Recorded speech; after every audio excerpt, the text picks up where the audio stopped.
Welcome to Moving Conversations, a podcast for movement professionals by movement professionals. If you coach, train, or teach movement, Pilates, or fitness, then this podcast is for you. With more than 60 years of experience in fitness and Pilates, your hosts, Brian Ritchie and Nora St. John, explore the science of human movement, diving deep into the facts, myths, and common misconceptions, hoping to spark thought and conversation about how we view fitness and movement. Now, let's jump into Moving Conversations. And welcome back to Moving Conversations. I'm Brian Ritchie. Joining me as always is Nora St. John. How are you doing today, Nora? Just peachy, Brian. I've been on vacation for the last 3 weeks because of the worldwide IT meltdown. I got stuck in DC at my brother's house, which wasn't bad. And now I'm home, so I'm very happy to be home. It's hot as heck here in California, but so it goes. How about you? Doing good. I'm going to let everybody in on the behind the scenes. So we record these because of my travel schedule and Nora's travel schedule. We record these in advance, and we had gotten well in advance. So this is the first time that I've laid eyes on Nora since June? June? I think June. Early June, mid-June, Yeah. Something like that. We recorded our last one. So it's been a long time. She's been on the road. I've been on the road. I just got back from Ideal World, the big fitness convention. You were in Europe teaching the advanced movement principles, as well as taking a vacation, much needed, might I add. I got to do that one day. One of these days, I got to do something like that, Well, that it had been about 10 years for me, so it's good. I recommend it. Every 10 years, you should just stop working for a couple of weeks. It's a great idea. All you guys should do that. Yeah, exactly. And anybody in the fitness world, you don't work, you don't get paid. So everything's pretty much nonstop. And people always joke, or clients are always like, oh, you're going to so-and-so. And it's like 9 times out of 10, I see the airport, the hotel. I see a little bit of the area when I'm driving to the hotel, the conference room, back to the hotel and back to the airport. So we don't often get to see a lot of the place, but we get to see bits and pieces. But I am taking more advantage of it as I travel nowadays. I'm getting a little older. It's like, look, I don't know when I'm going to be back here, so I'm trying to take advantage of it. And I highly, highly recommend it to everybody that if you are in some place for a conference, or if you come and see us talk somewhere or something, get out, see the sights, enjoy, because trust me, it's worthwhile. And you only go around this one time. Absolutely. Take advantage. Have experiences. That's what you're going to remember in your life, right? That's what you're going to remember as experiences and being places and meeting people and having a cool time. Exactly. Well, today we are going to do sort of like a part 2 on a topic that you and I have been teaching a lot over the last few weeks on the road. We've been talking about the knee. We did ACL. And today we're going to talk about more of a knee stabilizing, knee stability in general. Because I was teaching the anatomy in 3D, common conditions of the knee. You've been teaching, about the lower body as well as the upper body with the advanced movement principles. So it's sort of been on our plate a lot. So it's something that's definitely fresh in our mind. So I thought, why don't we talk about that a little bit today? But before we do, I want to remind everybody, please do me a favor, hit the like, hit the subscribe, hit the thumbs up, whatever, your thing is for whatever your platform is, hit the button that says you like us. We'd appreciate it. And not only that, do us a favor, leave us a comment. With the more comments we get, the higher up it gets in the algorithm. It gets pushed to other people, your friends, people who you might think, hey, these are cool people. You might want to listen to this as well. Also, check out the YouTube channel. You can get us there. It's under my name, Brian Ritchie. And all of that's also in the course description. So you can just click on that and get to that. And that way you can see us live. So when I'm holding up a model of the knee right now that you can actually see what we're pointing to. So yeah.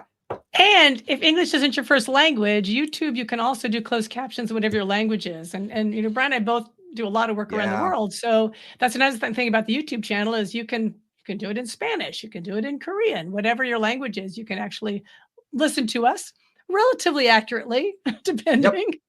You know what? So I actually get the breakdown of where people are listening from, and you'd be surprised at how many people are international. We have a lot in Asia because you and I are fairly popular in Korea and whatnot, but we're getting a lot from various places in Europe and Spain and France. And it's really kind of neat that people can get to us on YouTube and see the closed captioning and follow along and really know what we're talking about. So it's not just, listening to people yammer on in a language you don't understand. So, yeah. Exactly. Exactly. And if you want to get in touch with us directly, we answer all emails. You can hit us up at movingconvos@gmail.com. That's the easiest way to get in touch with us. But if you hit us with a DM through any of our Instagram at Moving Convos or Moving Conversations on Facebook, we will respond. All right. So enough of that. Let's jump in to the knee. We're going to talk all about the knee and knee stability. You ready? I'm ready. So all right, let's hit it. What I'm going to start with is just this idea, which you and I both talked about many times. The knee is in many ways the slave of the hip and the foot.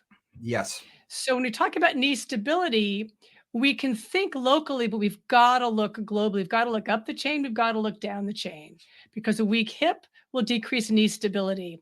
Ankle instability will decrease knee stability. Yes. So you've always got to look, it's just like, yes, we'll focus on the knee and what we need to do to get that nice and strong and stable. But you've always got to look up and down that chain, or else you're not going to get the results you want.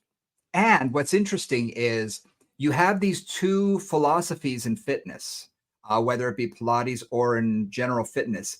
Some people only do the foot. That's where they always start. They start at the foot. Yeah. And I've had people argue with me because I may start at the hip, and they get mad that I'm not doing it their way. I was actually in Korea, and this woman was arguing with me that I wasn't working with the foot first. And I said, hey, you can hit it from both or either, but you need both. You need to have a stable foot. You need to have a stable ankle, and you need to have a stable hip and a strong, well working those areas and mobile in order to have good knee stability. Yeah, I was just teaching the advancement principles educator training in Spain on the lower body. And I started out with, here's a little bit about the lower body, but then we went to the foot and we went to the hip. We did those first. Yes. Right. So looking at gait, looking at how the foot works, get foot mechanics like the ankle, and then going up and looking at the hip and looking at how pelvic misalignments create imbalances in the myofascial system and in the muscular system. And then that decreases knee stability or knee balance. And so it was really interesting to start foot and then go hip and really see how the knee is in between those 2 points, and can often be considered, the victim of those two situations if they aren't working well. Absolutely. I remember way back when in Hawaii, I used to work with a lot of people who would do the marathon. Yeah. And almost every single person who had never run before but decides to do the Honolulu Marathon because it's one of the big ones in the world, like the Boston Marathon, they want to do it, but they don't know how to train properly for it. But they'll look online. But back then you have a book and you look at the book and the book says to do it this certain way. But almost all of them would come. Eventually I'd see a lot of these people and they'd say, I have knee pain. I have a lot of knee pain. Yeah, absolutely. And almost to a person, it would either be the hip or the foot. I'd say the hip probably 2/3, the foot 1/3, based on the people I was seeing.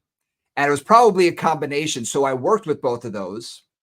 And a lot of times, without even touching the knee, they would start getting stronger. They would start getting better. And they say, my knee's not hurting, but we're really not doing a lot of knee work. And I said, you're right. Because your weakness wasn't in the knee joint, but it was the surrounding tissues. Exactly. And that's where people often get like, well, why is my knee bothering me? And then they want to focus on the knee, and they're like, why aren't we focusing on the knee? You're like, because that's not what we're doing here. Exactly. We can do that. We'll get to the knee, but we're going to get to it through these two other places. Yep. So which would you rather start with? Just in brief, I want to start with the hip. I'm going to tell you that right now. Okay. Let's start with the hip. I decided to jump in for that.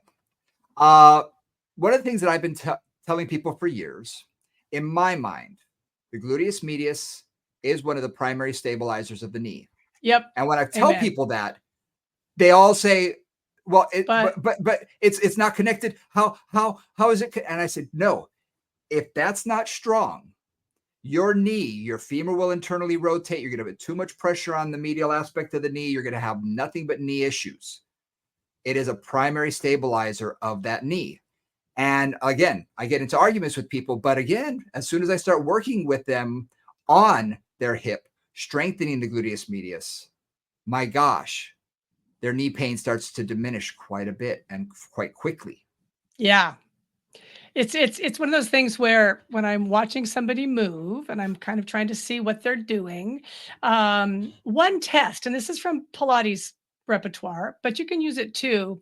One of the things that lets me know that they're not that strong in their lateral hip is if, let's say, somebody is stepping up on a step or stepping up in Pilates on the chair, and they put their foot either up on the pedal or on the seat or on a box, like a high box, not quite a plyo box, but like a box, and they step up onto it and their knee goes medially, Mm-hmm.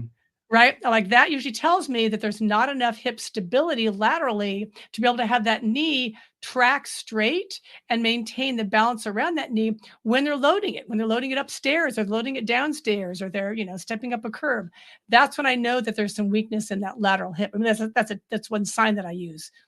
Absolutely. Something that I've used is a side step up, even just a 4-inch step where you put their foot on there. And when you put their foot up there, or even a 3-inch step, their heel can usually stay down. Where does their knee naturally want to go? Does it internally rotate? Does it track medially before they've even loaded it? Yep. And when you see that, you're like, okay, all right, something's going on here. I've been dealing with this with one of my sons. We've been working out in the gym, and I've been noticing that his knees, and I find this when I work with a lot of young preteens, Mm. 10, 11, Yeah. 12, 13, Yeah. where they don't have a lot of hip strength, quad strength, hamstring strength. They just have general run around the playground strength. But Yes. for fitness, for doing things around the gym, even a proper squat, their knees are all over the place. They're not tracking right. And almost always his knees want to come in. His knees Yep. want to come in. Yep. So it's like, okay, guess what we're working on, gang? We're working on those hips. We're working on those glute medius. And I'm now noticing he's able to track a lot better. And it's just Yeah. something that I notice. And I'm like, oh, okay. I can see that in someone that young. And we see it throughout people's lives. Yes, absolutely. Absolutely. I mean, that's one of my typical like go-tos. If there's a knee problem, work on the lateral hip. I just always go Absolutely. there and like that, like, when you're going more locally and you're talking about the vastus medialis, vastus lateralis balance, that's a little more local, but I often start, up at the hip and like you, if I can get that stronger, two things actually. Yes, it definitely gets a better balance around the knee, but the other thing too is if you're doing something like sidestepping, Mm-hmm. right, with or without a band around the knees, for example, that's sort of a classic, just step side, with Mm-hmm. maybe some resistance around the ankles or whatever, or around the thighs. That also is creating functional stability of the knee to be able to tolerate movements that aren't just sagittal, Mm-hmm. right? Which is also really important because a lot of times knee instability shows up not when you're just walking or running or doing something very sagittal where your body's used to that movement pattern, but when something unexpected happens or you have to step over something or you have to step sideways. And that's when you'll often make the knee vulnerable because there isn't the Mm-hmm. strength to take that lateral motion. Yes. Yes. And we see that in people who do get injured. And I'm going to make a generalized, group here and say we see a lot of ACL issues with female soccer players, Yes. a And lot of basketball players. basketball, Yeah. volleyball, Yep. Yep. those that are moving side to side a lot, but may not have that lateral stability in their Mm-hmm. hips. Now women are built much differently than men. They have a larger Q angle in the hips in general, not all women, but Yes. in general, they have a larger Q angle. So when they have that on top of, so they have a structural difference Yep. and a muscular weakness or not as much integrity in lateral movement Yep. as they have been trained to do that. And you throw them into, oh, here, go play this sport. It makes their knees vulnerable. It makes their lower body in general vulnerable. And I think the other thing too, particularly with women athletes, is there's also more likelihood for mobility, for hypermobility, or more Oh, yeah. mobility than is Good point. desirable in the joints. That the ligaments just not always, but tend to be a little bit looser, a little bit Mhm. longer, and just some debate about this, but there's discussion in the literature about how the ligaments are subjected to the hormonal cycles of women. So relaxin is what is needed at the end of pregnancy to essentially soften the ligaments so the pelvis can move, so the baby's head can come out. But there is a small relaxin release every monthly cycle. And that also can help to change, I would just say, not necessarily loosen or tighten, but change the tension on the ligaments, which confuses the body a bit and creates some instability from that, right? It's like the body's used to Hmm. being here, being this tension, and then suddenly it's a little looser, and that confuses the whole proprioceptive system in the body, makes it less accurate. That makes a lot of sense. That makes a lot of sense. And if you think about it, it'll change the integrity in general. Yeah. It will change that.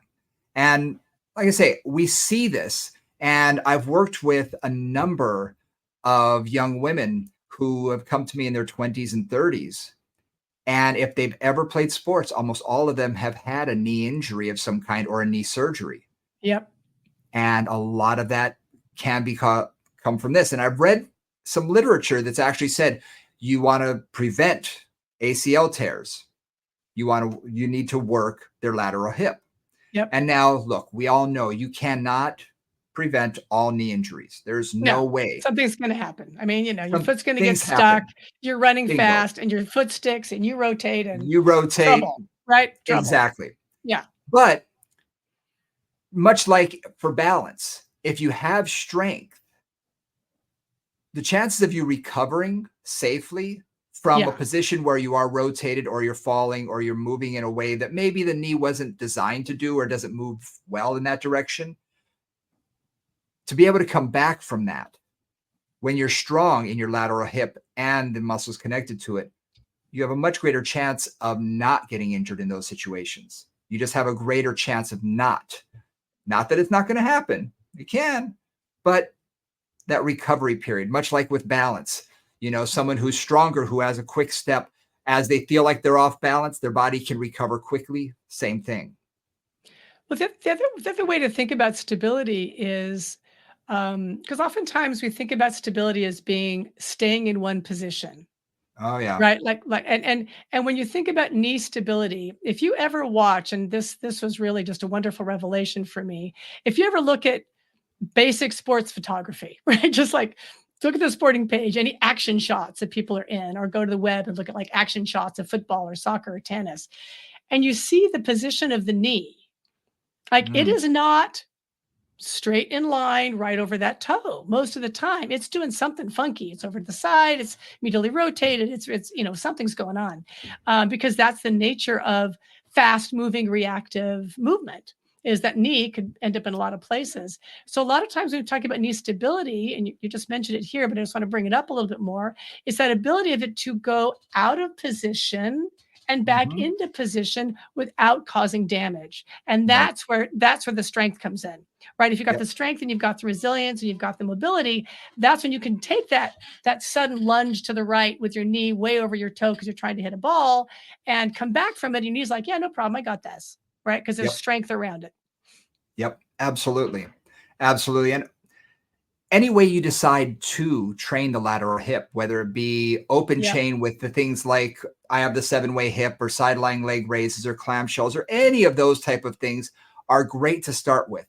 But if we have athletes, we want to get them into closed chain. We want to get them into moving sideways, where walking sideways with the band around your knees, either squatted or straight up, but also doing things like grapevines, Yep. cariokas, doing some shuttle work, going back and forth sideways.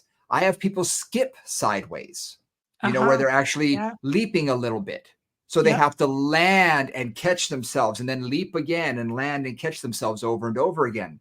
And Yep. we're talking about 60 and 70-year-olds doing that Yep. because their knees need it too. We can't treat them like fragile, Fabergé eggs. We need to realize that they need to step over things. They need to step up onto a curb. They need to, manage life out there.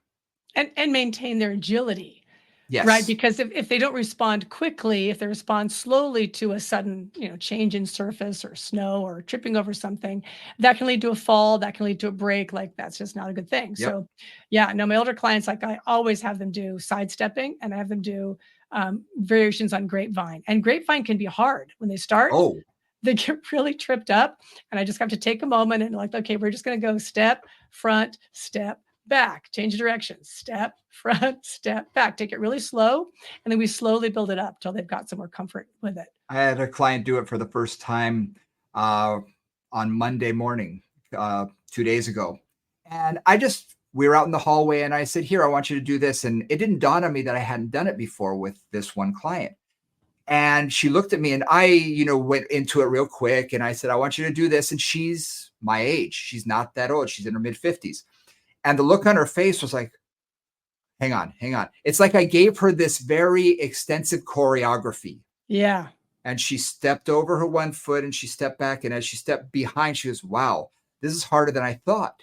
Yes. And I thought, oh, yeah.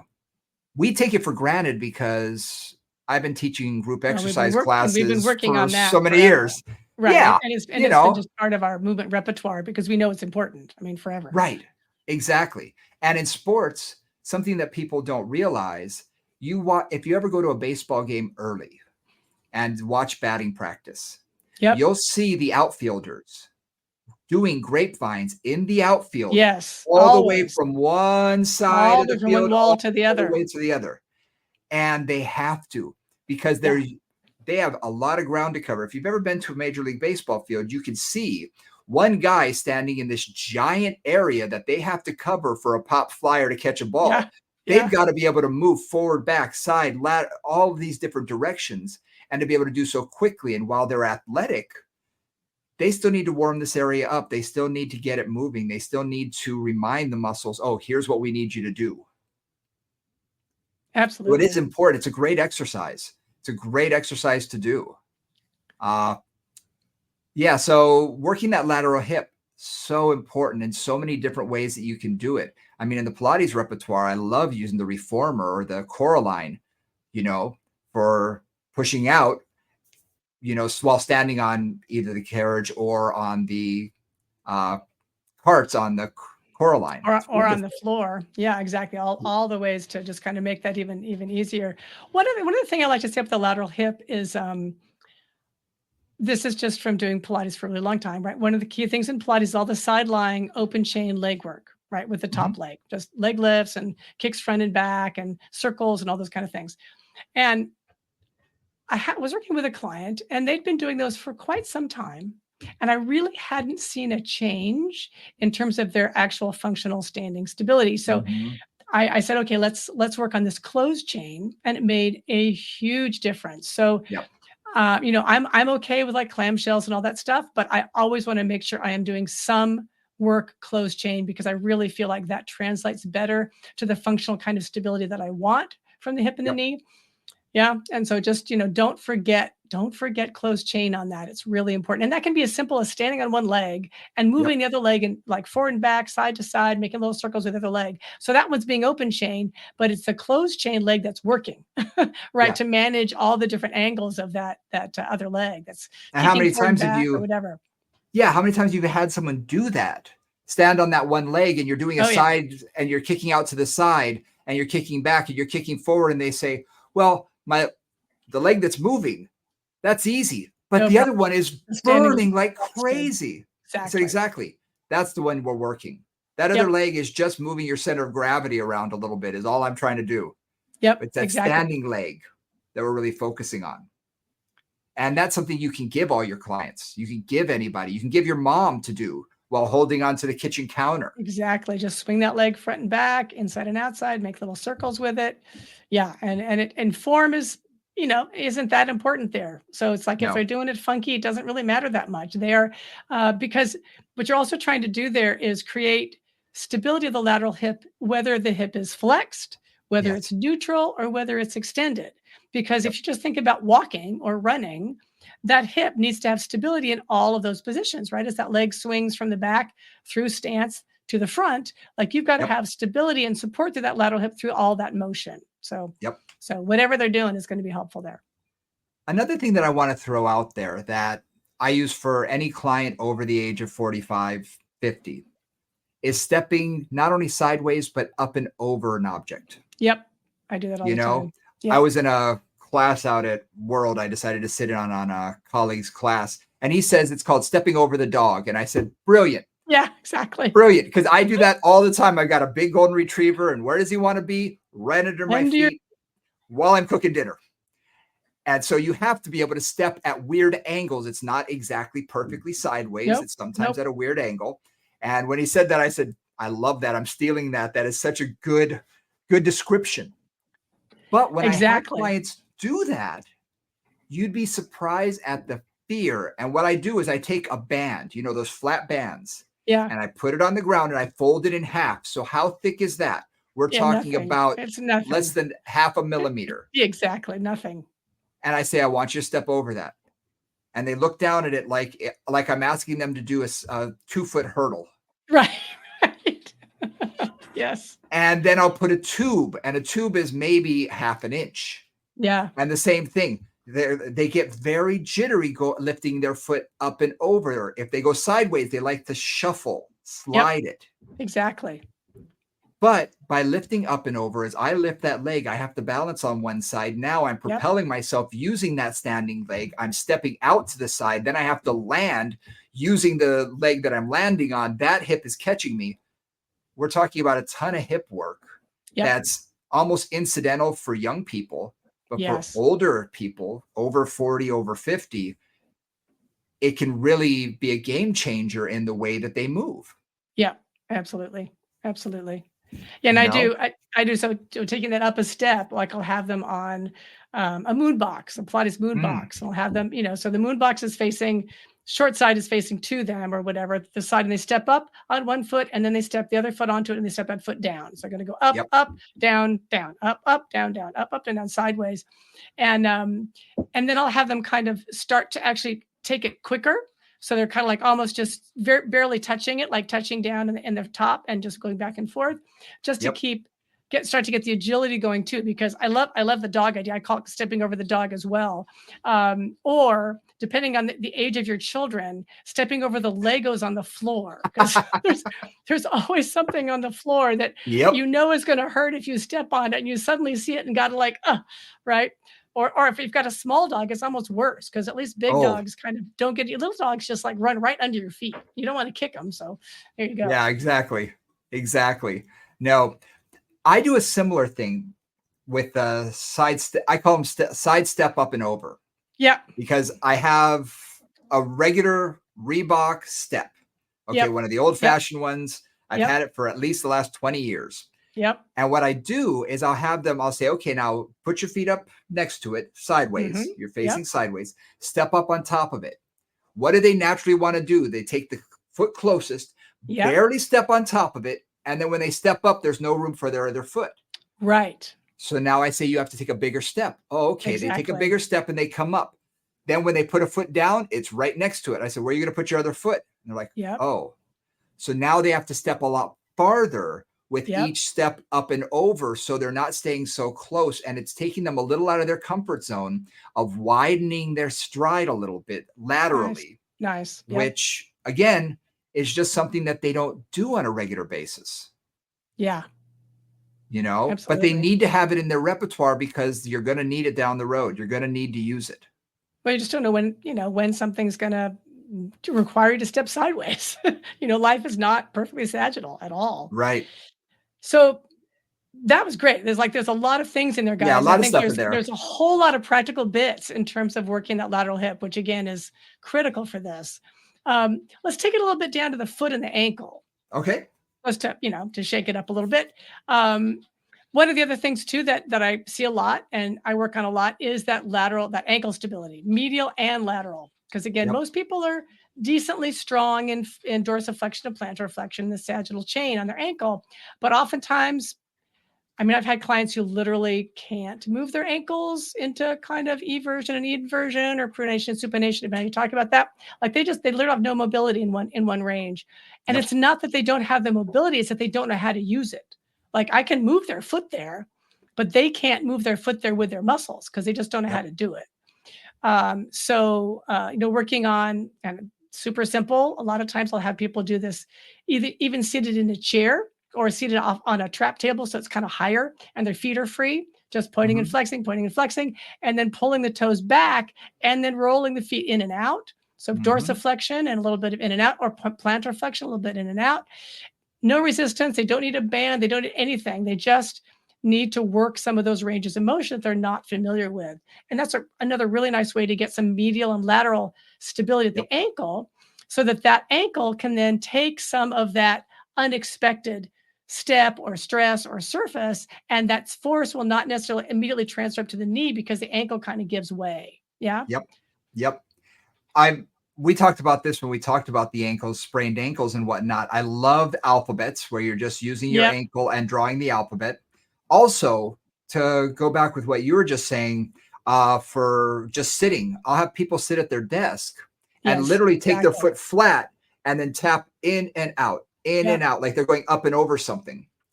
Because it's getting the whole ankle, it's getting that medial, that lateral, it's getting dorsiflexion, which is what we tend to lose. Most people are much stronger in plantar flexion, but it's getting all of that in one fell swoop. And I'll say, do 20 repetitions and then go back to your work. Not hard to do. You can do it every day, but as they get better at it, they're like, oh yeah, it used to burn. Now I don't even feel anything. Like, aha. So you got some better stability, and that's easy to do seated. The other thing too is, and I always, I always take a look at all my clients who are having the issues, is what's happening with their shoes. And one of the key things that I work on with all my clients, and certainly when I worked with the podiatrist at the Center for Sports Medicine, the first thing they would do with some with new issues was ask them about their shoes. And the two things they'd ask them are, have you recently changed your shoes? So in other words, changed your brand or whatever, or have you not changed your shoes in the last 6 months? Right. So if I've got a person who suddenly comes up with knee pain and they really haven't had it before, and their mechanics are generally pretty good, and I'm like, what's happening? And I say, well, what's happening with your shoes? They say, oh, well, this is my favorite pair. I've been wearing this for the last year and a half. How much do you run? Oh, I run 10 years. Yeah, exactly. It's like, well, I run, 10, 15 miles a week. And I'm like, okay, you need new shoes. Like, first thing is get new shoes. Because a lot of times that's the issue. It's just the shoes break down and it's pushing the foot into a position that is then causing some knee pain. So sometimes that's a simple solution for a lot of my knee pain people, is to start with. Then, of course, I want strengthening, other kinds of things, but sometimes I'll always ask about their footwear, because that's the problem a lot of the time. It's not only their footwear. I find clients who, maybe, like you said, we all have our favorite pair of shoes, super comfortable. They don't want to buy a new pair because, number one, I don't know if you've bought sneakers lately, but what used to be $75 are like $150 to $175. They're all over $100. Yeah. And I go through them because that's what I wear all the time. I usually replace them every 3 to 4 months. And that's a lot of money to be spending. And when I talk to a client, I say, look, you've been wearing them in here with me 2-3 times a week for the last 6 months. I don't know what you do outside of here, but I'm assuming you're wearing it there too. It's time to replace them. Okay. Number two is, I can't tell you how many times people will buy new shoes and I'll say, well, you had orthotics in your shoes. Are you wearing them in this one? Oh, I forgot to put those in. That's right. That's right. Yep. And they go, I forgot. Or they had this cheap over-the-counter ones, and I'm not saying that they're bad, super feet, there's so many different types, but they say, oh yeah, I had those inserts in there. I totally forgot that those were the inserts that were in there. I said, well, if you haven't thrown them away, you're using them as yard shoes, maybe pull them out, replace and just see if that helps too. Because sometimes doing something as simple as that is like, oh yeah, now they feel a lot more comfortable and I feel like I can move, again in the shoe, and I have the support it needs. One other suggestion, at least for serious runners that I've worked with, and this again came from our podiatrist, was now, in case any of you haven't bought tennis shoes recently, that if you find a pair you really like and you go back to the store to buy another pair 3-4 months later, they don't exist anymore. Right? So there's they change the last every time. They change every time. And you're like, really? I like this one. This one works for me. So the other thing too is and what our podiatrist would say was buy 3 pairs. Buy At 3 least. pairs. If you've got something, and if you do it and you try it, go back quickly, buy 2 more pairs, and then alternate them. So we're 1 for a week, 1 for a week, 1 for a week, and then go back and recycle through them.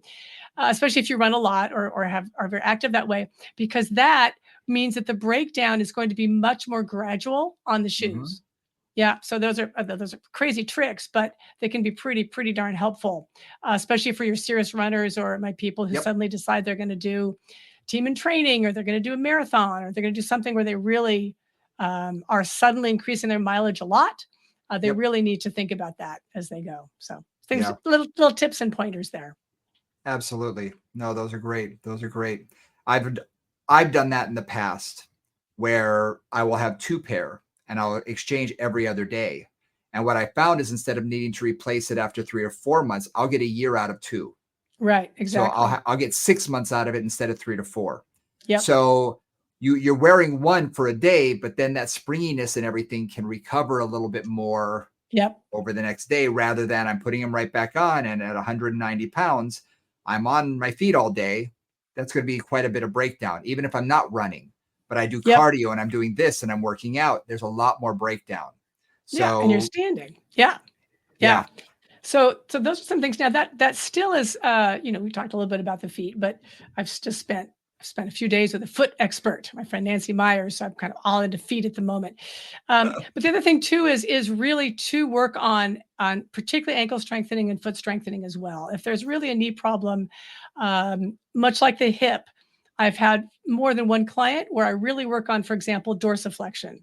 And really get dorsiflexion stronger, and that solves a lot of knee problems. One of the orthopedic surgeons I worked with, that was one of his go-tos for any kind of knee issue. Was he'd work on the vastus medialis, the vastus lateralis, the lateral hip. He'd also work on dorsiflexion strength. And he found that really made a big difference in terms of knee stability and knee support for kind of functional activities. And I thought that was that's a tip that I've used and had some really good results with as well. It's just, yep. and that one, like I just toe tap. I'm like, okay, try on your favorite song and just tap your foot. That's a great way to get the little dorsiflexors active. It's super easy, Yep. and you'll get a burn, and then, then you're done. Yep. Absolutely. Something that I use for when I'm trying to strengthen the entire foot. I love balance work. Yep. Because I'm going to get both the hip and the foot at the same time. And the knee. And the knee, 100%. You're going to get the whole system. You're going to get the whole system. Whether I use a wobble board or a balance, pad, one of the squishy balance pads, or even I tell people just get a pillow that you don't like, put it on the ground. Don't take your wife's favorite pillow. I got to tell my guys this because they will grab the first one that they see. I'm like, no. Grab one you don't like, or grab the dog's pillow, use it. Right, or the guest bed one, you don't use very often, right? Exactly. And stand on that. And what you're going to feel is you're going to see and feel that your foot you're going to feel it in your ankle. You're going to feel that moving. You're going to feel your hip. You're going to feel the knee. And the thing that I like about, and I tell this to my client, is you're going to feel that knee do this just a little bit of movement, not a lot, but a little bit. And they're going, oh yeah, I can feel that. And on top of that, like you said earlier, kicking out to the side or forward and back, or lifting up one arm. Yeah.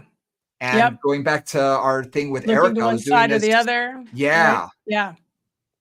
Client I had this morning, older gentleman, I wanted to get him neurologically involved too. So I had him standing on one foot and I said, okay, right hand forward, left hand behind you, left hand to the side. I was making him respond to what I was doing. So he didn't know. So he was working that leg. He was working the ankle, the knee, the hip, but he's also using his brain.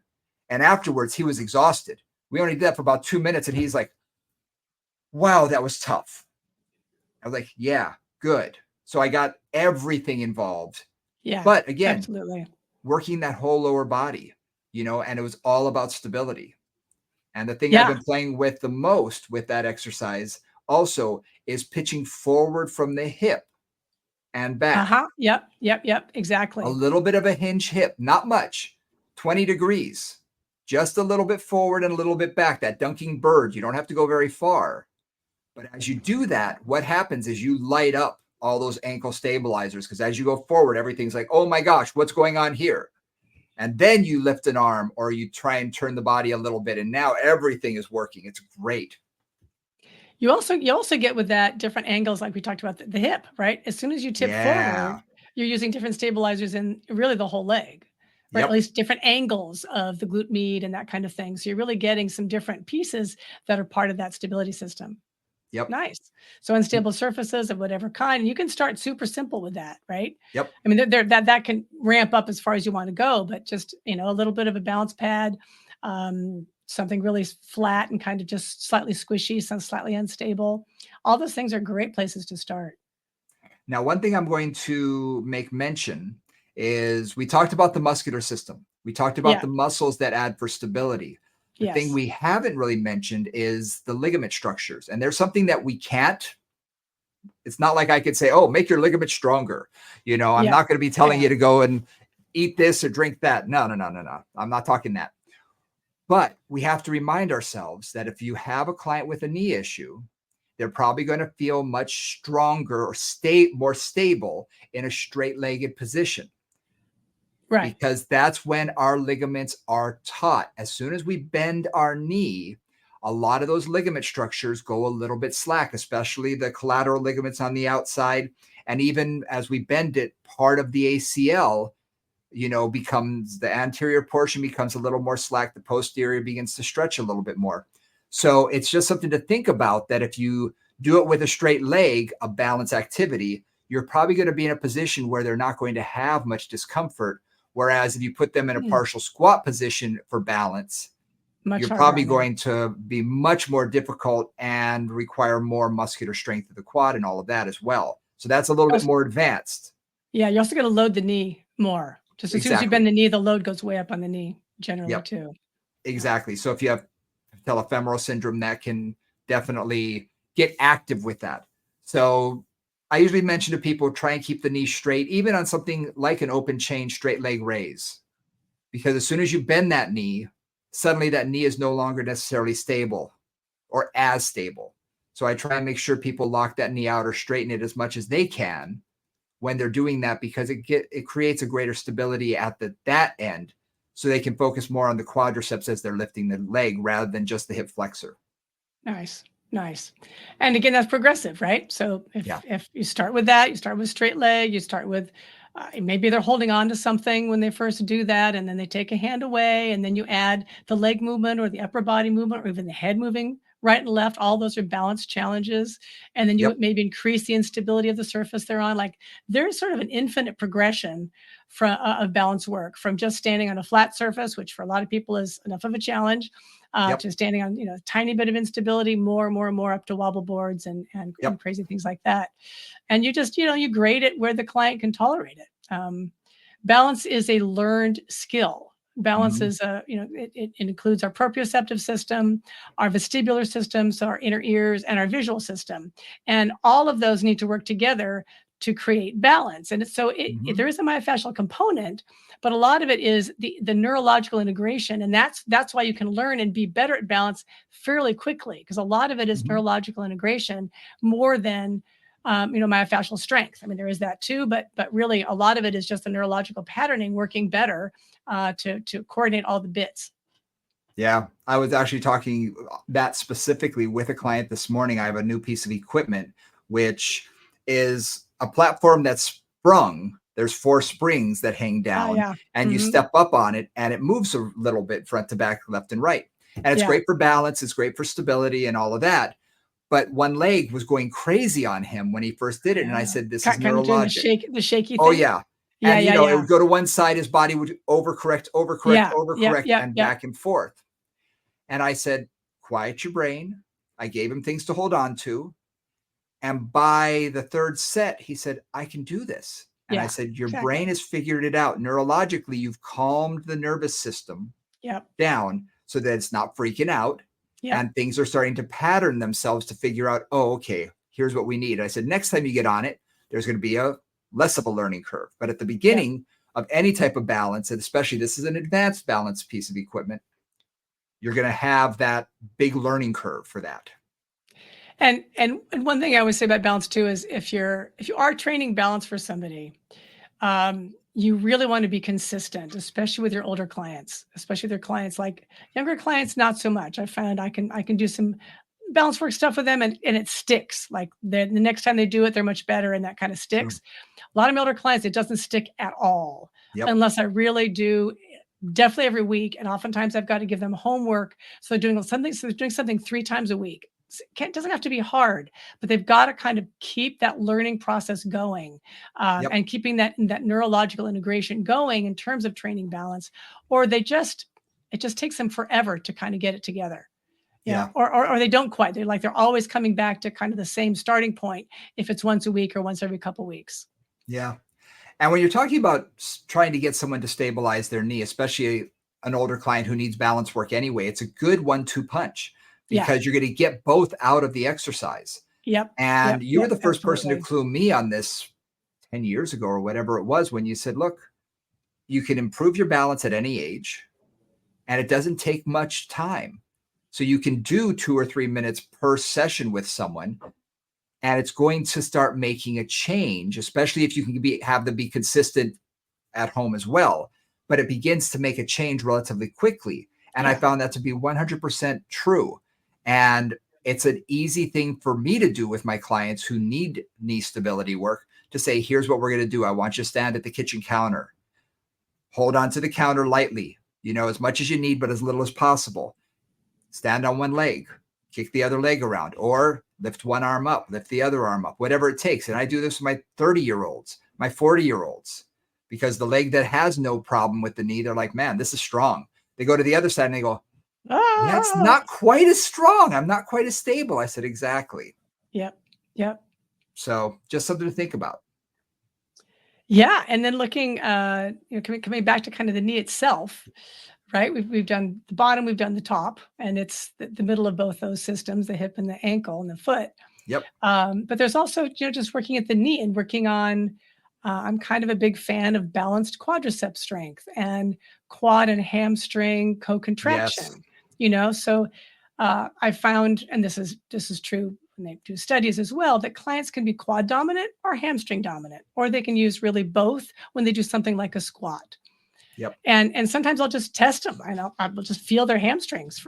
Typically the hamstrings are the ones that aren't working very well there. Yeah. And their hamstrings are just mush, right? Like their quads are really strong and solid, and the hamstrings are just not doing a darn thing. So Mm-hmm. then I'll play with where their leg position is. Maybe I'll move them more towards their heels, which tends to get the hamstrings going a little bit more. I may adjust their body position so that when they're going down and up in something like a squat or footwork on the reformer or chair work on the chair, any of those situations, they're getting both the front and the back working together. Yep. And that's something I often find is that's a little more subtle, but working on that balance of front and back can make a really big difference for clients as well. I learned that a long time ago with just thinking about balance because most of the exercises that we do in fitness are going to be the squat, the lunge, Yeah. or a variation on that leg press, whatever it is. And you might do one hamstring exercise, or you Yeah. might do a stiff-legged hamstring exercise, Yeah. uh, whether it be stiff-legged deadlift or whatever. But the focus is normally on the quadricep. We are very quad dominant in fitness in general. And sensation wise, you Oh, feel your yeah. quadricep. You don't Way feel more. your hamstring. I mean, for the most, Absolutely. unless it's cramping, basically. Yeah. If it's not cramping, you're really not aware of what it's doing. Because you bring clients awareness to that and they're like, Yeah. hamstring? What? Like, feel Until your it sit starts bone, what you burning. feel. Until it starts burning. Yeah. Or Yep. cramping. It's like Or nothing's happening. cramping. Exactly. So a Yeah. lot of clients, they don't realize I push them. And I like to Yes. train both ends. I like to train the Yes. upper. I Yep. like to train the lower. And if Yep. they have knee issues, I train the heck out of the lower end. Yep. And yes, it's a muscle, it's a 2-joint muscle. When it contracts, it pulls both joints towards one another. However, you'll feel which one you're utilizing more. So knee bending, the stool scoots that I do in the hallway, sitting on a Yeah. little mechanics stool and having them Yep. walk up and down Yep. the hallway. Crawl themselves forward by grabbing the ground with their foot, Oh right? And my pull themselves gosh, forward. does that burn? Exactly. Exactly. But they need that. And by by changing the foot positioning slightly, not Yep. tremendously, but slightly, you can pull a little bit more medial or a little bit more lateral on the hamstring. So if you notice that they're always turned out, you can make sure that they're perfectly straight, focusing on that, and it's going to pull a little bit more of the medial head of the hamstring. Exactly. And it's a great way to just get it, and it's cheap. A mechanic stool you can get for like $50. And you And probably have something in your office that rolls anyway, whether it's your office yeah, chair or a mechanic stool. Yeah, there's always something that rolls I will usually. say this though, the lower the better. Yeah, you want it a really good solid 90 or a little lower, right, in terms of Yeah. the hip flexion. Yeah, you don't want it Yep. higher than that. No, because the higher it makes it way too easy. I like to drop them low. Yeah. So that's why I like Yep. them to be as low to the ground as comfortable, depending on Yep. their height, Yep. but it works like a charm. And again, it focuses that lower end hamstring and really does help with the stability from the backside and help with the balance between the quadricep and the hamstring. Yep.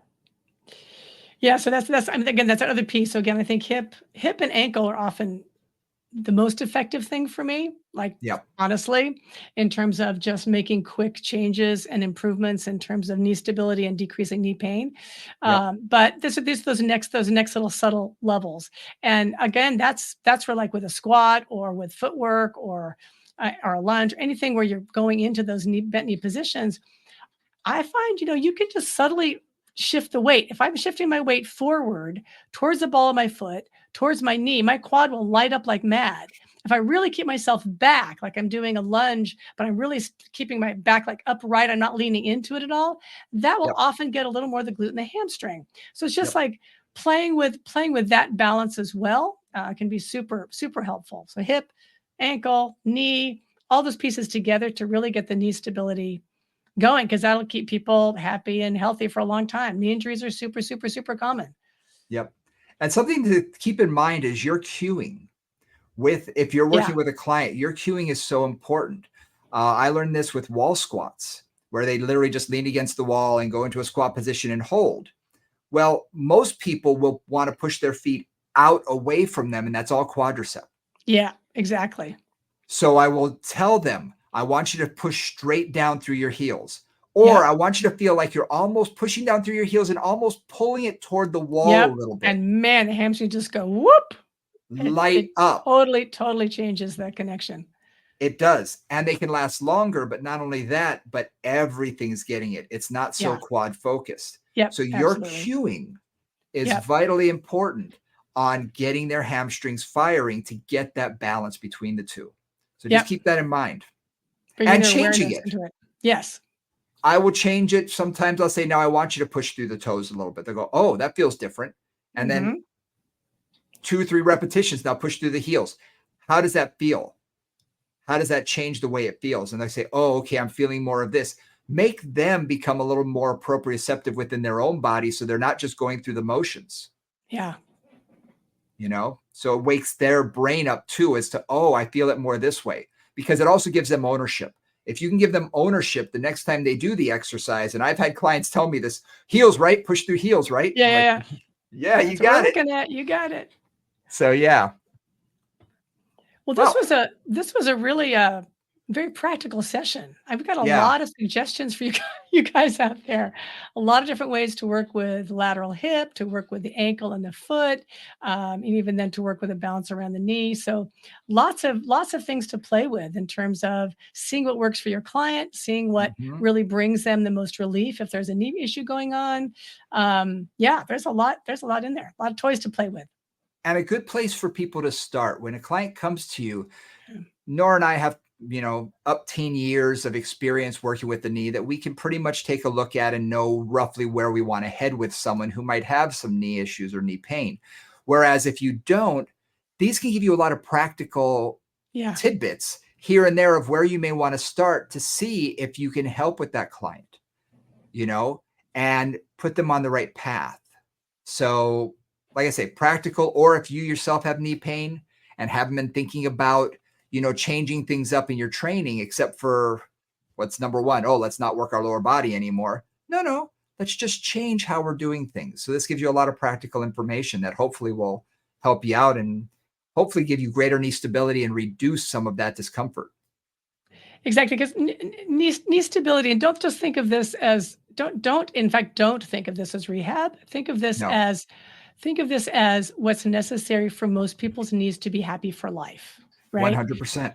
Because knee stability, I mean, knee injuries are so common for every age, every group, every activity level. It is one of the most commonly injured areas in the body, from a Yep. musculoskeletal perspective. And because of that, like, this is all preventive, right? All this Mhm. work is going to hopefully keep that knee happier longer, which is what we're aiming for. Absolutely. Absolutely. So think of it as preventative maintenance. Yeah, Something exactly. throw in there a little bit with each session, and believe it or not, it's going to make you're going to pay off in dividends down the road. Exactly. Absolutely. Cool. Well, thank you guys for joining us. Yeah. Moving Conversations. We had a wonderful, I mean, I did not know where this was going to go today, but I knew we'd have fun with it. And I think we did cover a lot of good practical, Yeah, absolutely. things you can take and use immediately. And I think you and I are Absolutely. both big That's the on that deal. just in general. That's our So goal. yeah, practice and play. Keep an eye out for, some of our exercises and some of our, anatom minis on Instagram. And you can always reach us at movingcombos@gmail.com. Instagram, we're at Moving Combos. You can also, hit us up on Facebook. And from Nora St. John, I'm Brian Ritchie. We'll see y'all next week. Bye, guys.